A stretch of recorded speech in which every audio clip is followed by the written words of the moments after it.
এবার Beacon group বিশেষ সংবাদ।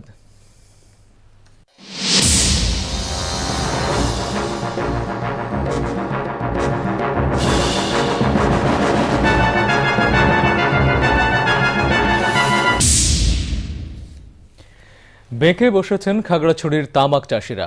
স্বাস্থ্যহানি, লোকসান আর প্রতারণা বুঝতে পেরে তামাক চাষ ছেড়ে সবজি চাষে আগ্রহী হয়ে উঠেছেন তারা। খাগড়াছড়ির প্রতিনিধি HM প্রফুল্লর রিপোর্ট, জানাচ্ছেন মোর্শেদা রাসেল। খাগড়াছড়ি জেলার মাইনী, চেঙ্গি ও ফেনী নদীর পাড় জুড়ে এবারে চিত্র ভিন্ন। গত বছরের তুলনায় প্রায় 700 হেক্টর জমিতে তামাক চাষ কম হয়েছে। জনস্বাস্থ্যে ক্ষতি ও ন্যায্য পাওনার ব্যাপারে ঠকবাজি বুঝতে পেরেছেন কৃষকরা। তাই তামাকের পরিবর্তে এবার তারা ঝুঁকেছেন পেঁয়াজ, মরিচ সহ বিভিন্ন সবজি চাষের দিকে। গত বছর আমি তামাক করছিলাম, এখন সব দিকে দেখতে যে ক্ষতি। গতবার যারা তামাক চাষ করছে অনেকজনে বাদ দিছে। তামাক চাষে লাভ নাই, তামাক চাষে আরো লোসকা, ওই কারণে আমরা তামাক চাষ করি নাই।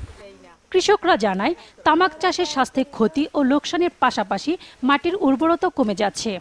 বিভিন্ন টোবাকো কোম্পানি আগাম অর্থ, সার ও কীটনাশক সহ কৃষকদের নানা প্রলোভনে তামাক চাষে উৎসাহ যোগালেও লাভবান হয় কোম্পানিগুলোই।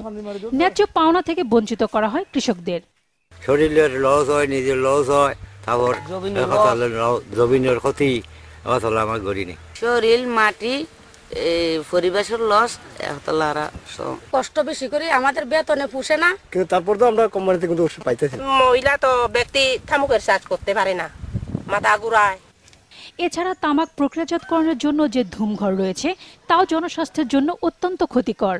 যারা কাজ করে তাদের বিভিন্ন রোগে রোগাক্রান্ত হচ্ছে, যার ফলে এই দীঘিনালা উপজেলার গতবারের থেকে তামাক চাষ অনেক কমে গেছে। কৃষি বিভাগ জানায়, সচেতনতা তৈরির মাধ্যমে কৃষকদের তামাক চাষে নিরুৎসাহিত করা হচ্ছে। গত বছর তুলনায় এই বছর আমাদের আরো তামাক চাষ কমে যাচ্ছে। ভবিষ্যতে আশা করতেছি আমাদের তৎপরতা, কৃষি বিভাগের তৎপরতার কারণে আরো তামাক চাষ কমে যাবে। খাগড়াছড়ি জেলার কৃষি বিভাগ ও জনপ্রতিনিধিদের এ প্রচেষ্টা অব্যাহত থাকলে শীঘ্রই তামাক চাষ বন্ধ হয়ে যাবে বলে আশা করছেন সংশ্লিষ্টরা। Bangla vision news desk.